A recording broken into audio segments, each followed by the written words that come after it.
Alright, hey guys, we're going to go ahead and move into how to identify rhetorical strategies within a text.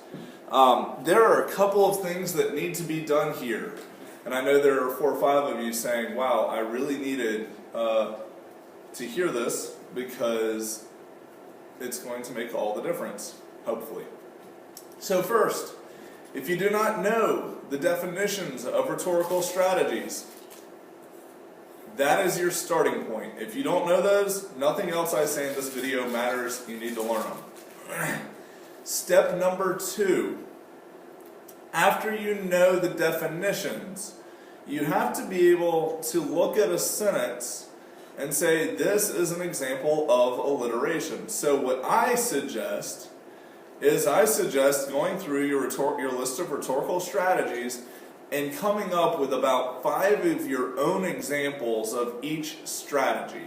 If you can't come up with your own example of a strategy, there is no way in the world that you will be able to identify a strategy.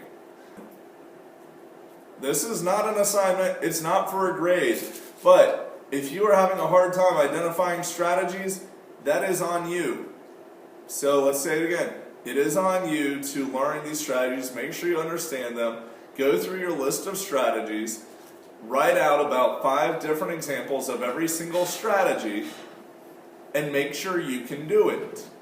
Alright, if you can't do it, you'll never be able to identify them when you see them. If you have accomplished that, and you've done it, and I even suggest partnering up with somebody, have somebody else do the same thing, then mix up your sentences some and see if you can identify each other's strategies. Great idea. Help you figure it out. It'll work. If you guys have extra time in class and you're just sitting around not doing anything, that might be a great thing for you to work on. Alright, there's that. Next step. Now this is going to be where the real key is. Once you've got that, okay, once you know your strategy definitions, you can create your own strategies, meaning it's going to be a lot easier to identify when you see them.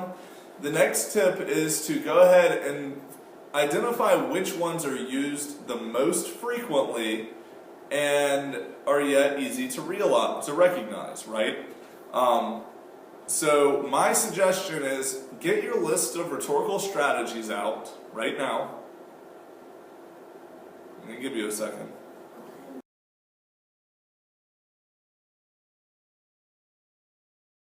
Here's what we're going to do next.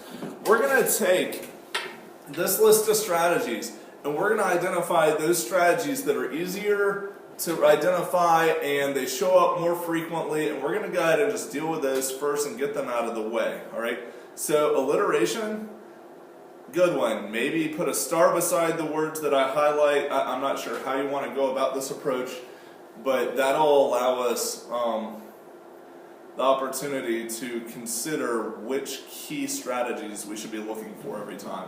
Now alliteration, okay, so now there's a difference because it's alliteration, we're going to highlight it in yellow, because yeah, it's a strategy that's worth looking for, but it's really not going to be a big deal, nor is it going to be super frequent, right? Because if somebody happens to use alliteration by accident, it clearly was not done on purpose, it's probably not worth acknowledging.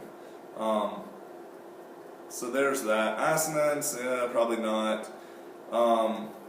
Consonants, no. Right? The ones that deal with sounds are not, don't have nearly as much of an effect. Onomatopoeia, not a big deal. Anaphora. Anaphora is a key strategy, right? So we're going to put like a couple of stars beside that, right? I highlighted it in green. It's repetitive. It comes at the beginning of sentences. Generally authors do that for a reason. Antimetaboly is hard to recognize sometimes. Gradation, that's a big one. If you can identify gradation, you're in good shape. If you can't identify it, learn to, because it'll show up several times. Epistrophe, same as anaphora, right? Except it comes at the end of the sentences instead of at the beginning. Recognize when sentences end the same way. They do it on purpose. Of course, you have to recognize what that purpose is, but at least you can acknowledge what the strategies are. Oxymorons, yeah, they're helpful, but not as big of a deal. Synonyms or repetitive synonyms, that could be important, right? If you can see that an author is repeatedly using the same, like, words that mean the same thing, that's going to change the effectiveness or the effect that they have on the purpose of their text to begin with. Okay? Anadiplosis is a little more difficult. Chiasmus, chiasmus is one of those ones where if you can recognize it, it packs a punch. It's just really powerful to notice, but it's not always the easiest to notice. So I'm going to put that in blue there. Yeah, it looks good if you can see it. Ellipsis, not one that we're going to run with. I wouldn't even encourage looking for it too much. Epinelepsis, wow, if you find epinelepsis in a paper, more power to you. That is awesome. It's a very hard strategy to recognize, just mostly because the term itself is hard to recognize, not because seeing the beginning word and the end word being the same is hard. But that's a 50-point word right there. Not literally, but inverted sentences. That's kind of like chiasmus, right? It's a big deal, but you got to make sure you're doing it right, and you also have to understand why they're doing it. Okay, parallelism, also a good one to have. You'll see that fairly frequently. It's kind of like we had that other one earlier, synonyms, right? When you recognize synonyms, when you recognize parallelism, it's not always as easy to recognize, but it can be really effective when you do. So that being said, tricolon obviously is a next step up from simply parallelism. Tricolon shows up almost as frequently, if not more frequently, than just straight out parallelism. You'll see, we cannot dedicate, we cannot consecrate, we cannot hallow this ground, right? You got tricolon there. It's that parallelism. When you see that tricolon being used, run with it. Like that's an important one, and it's a powerful one, and it's one that a lot of high school students don't identify right away. Diction, we're not going to just say diction and syntax are used. If you happen to use those to support your other strategies within the body paragraphs, that's fine. What is this? Allusion. Oh, yes, allusion. Yeah, allusion's an important one to look for, right? It shows up a lot. It's also a very effective strategy to analyze, right? It makes you look really good also as a student. Pull it into your paper. Okay?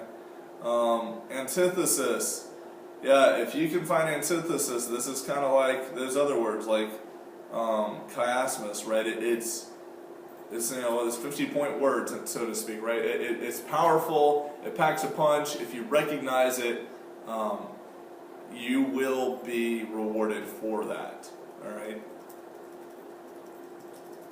All right. Let's keep going. Apostrophe.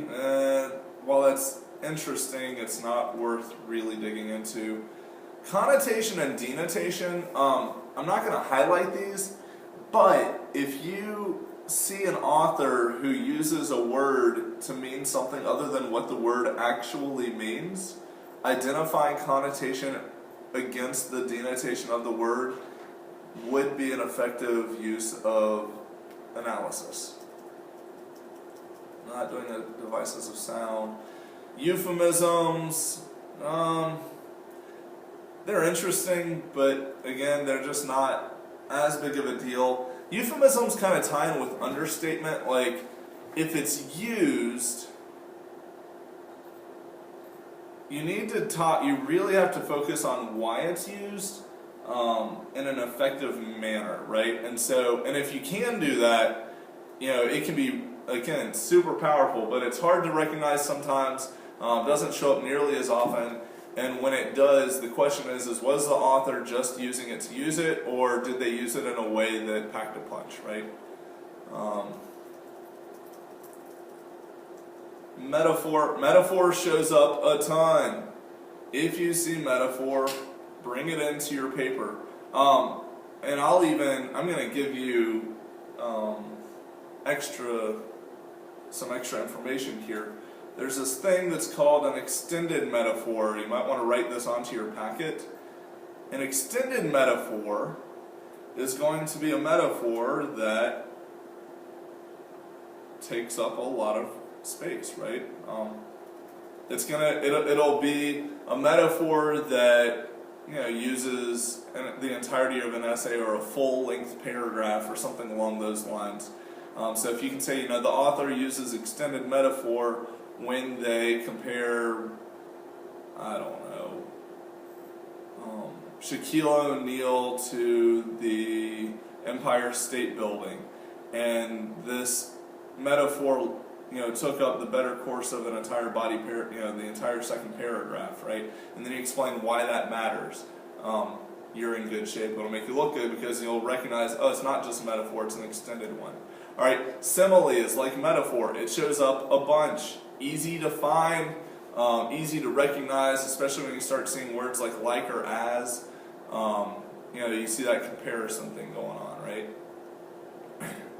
The different types of irony, right? Verbal irony. This is one that it shows up semi-frequently. You'll hear sarcasm. You'll see the difference between verbal irony and sarcasm being used, or satire being used, right?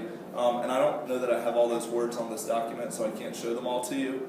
But if you can identify verbal irony being used, author says one thing but means another, recognize it, say something about it, use that as one of your strategies.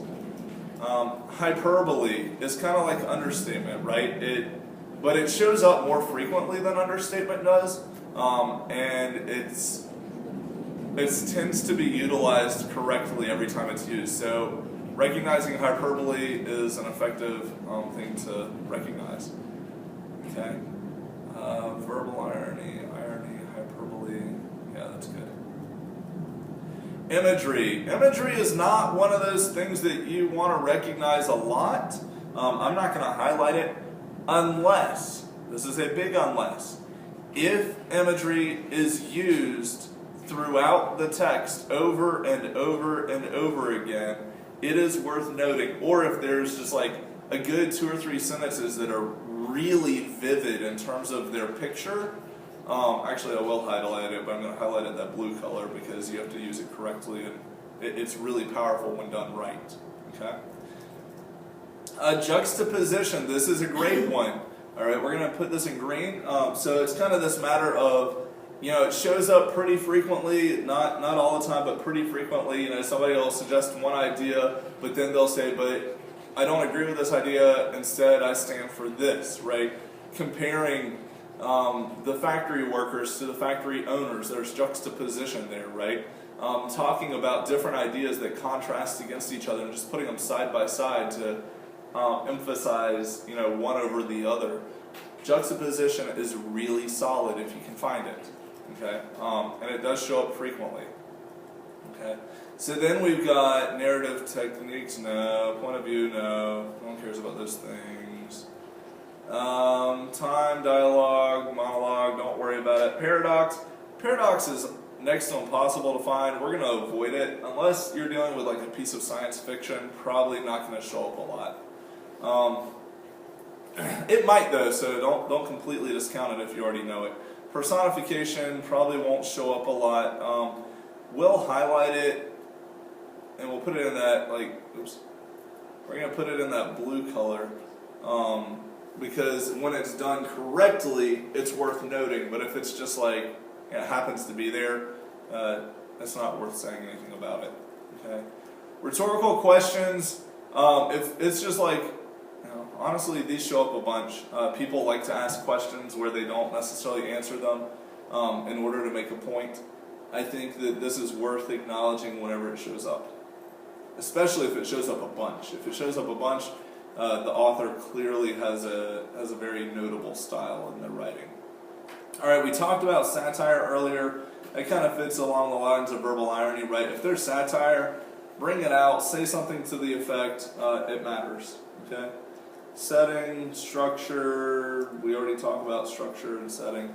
Symbolism is a big deal, right? It's not used frequently, but when it's used, it is a really effective tool that authors use when they write. So you definitely want to try to acknowledge it. Theme, no, tone, we already talked about. Understatement goes hand in hand with euphemism from earlier, right? I believe that's it. So what I'm going to do here is I'm going to go through and I'm going to delete all of the ones that are not highlighted, and we're going to come back. I'm going to pause this. I'm going to start it back up, and we're going to discuss what we have highlighted and why it's highlighted, and how to go about approaching it from there.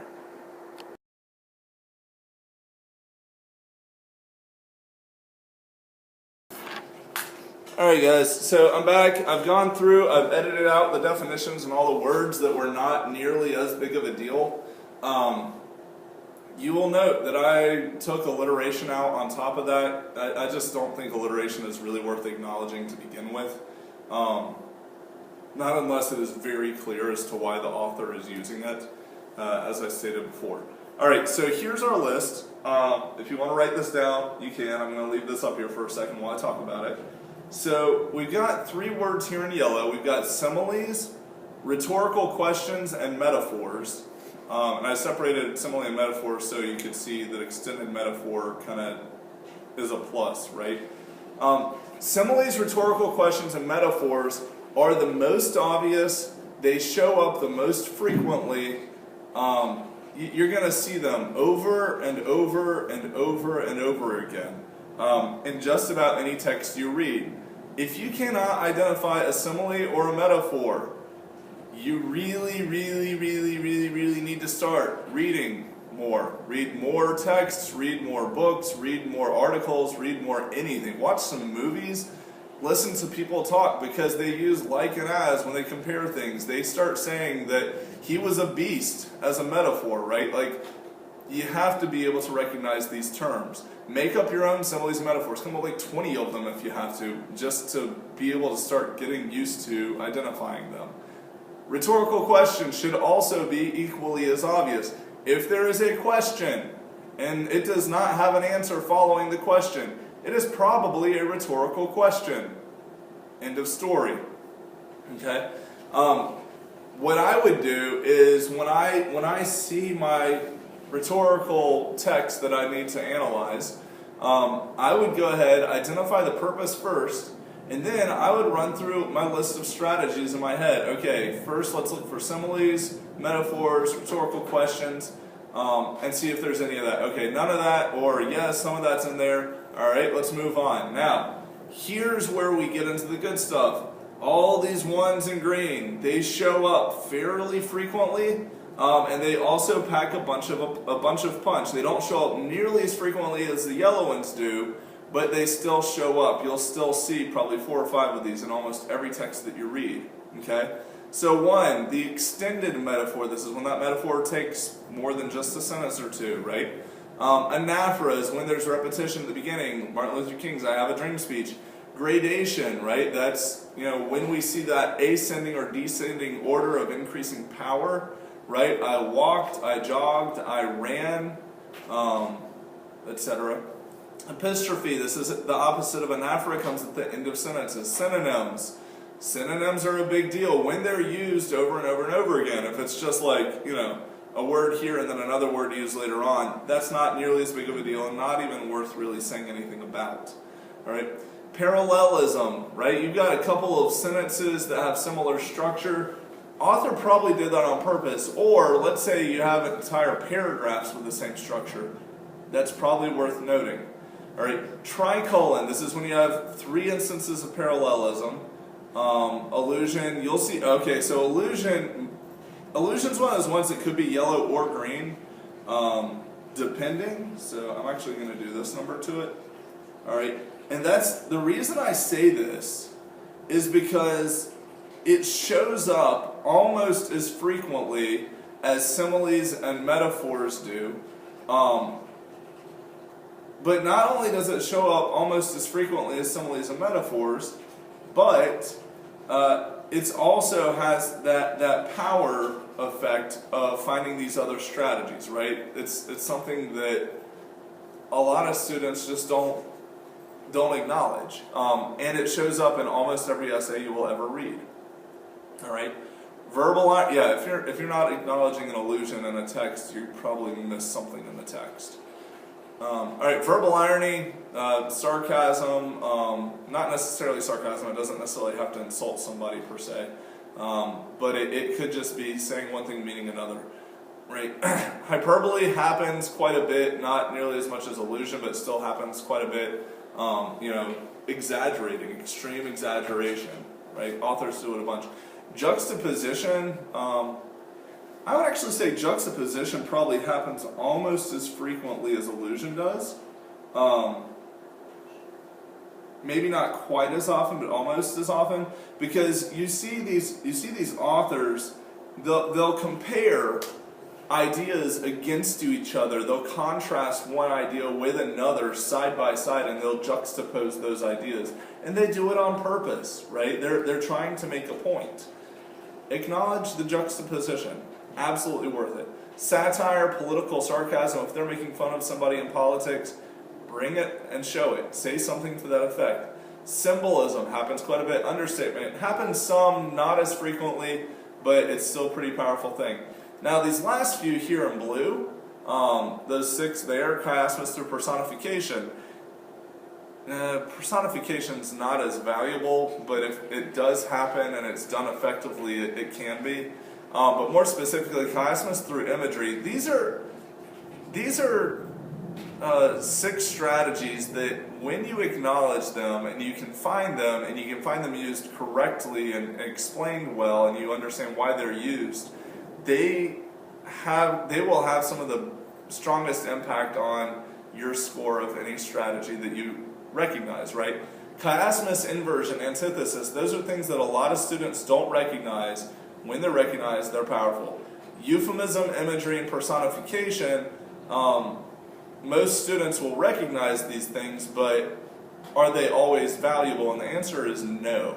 If it's in a situation where it just doesn't look like it's an important strategy, it's probably not worth saying anything about. All right, the last 2 on this page, I did not delete these 2, antimetaboly and epinelepsis. In fact, I'm going to add anadiplosis to this list here.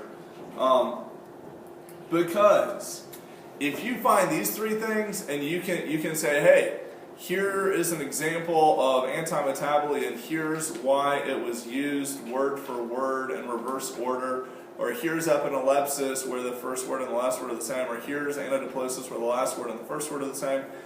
If you can identify those 3 and you can tell the reader, the scorer, why those strategies were used, those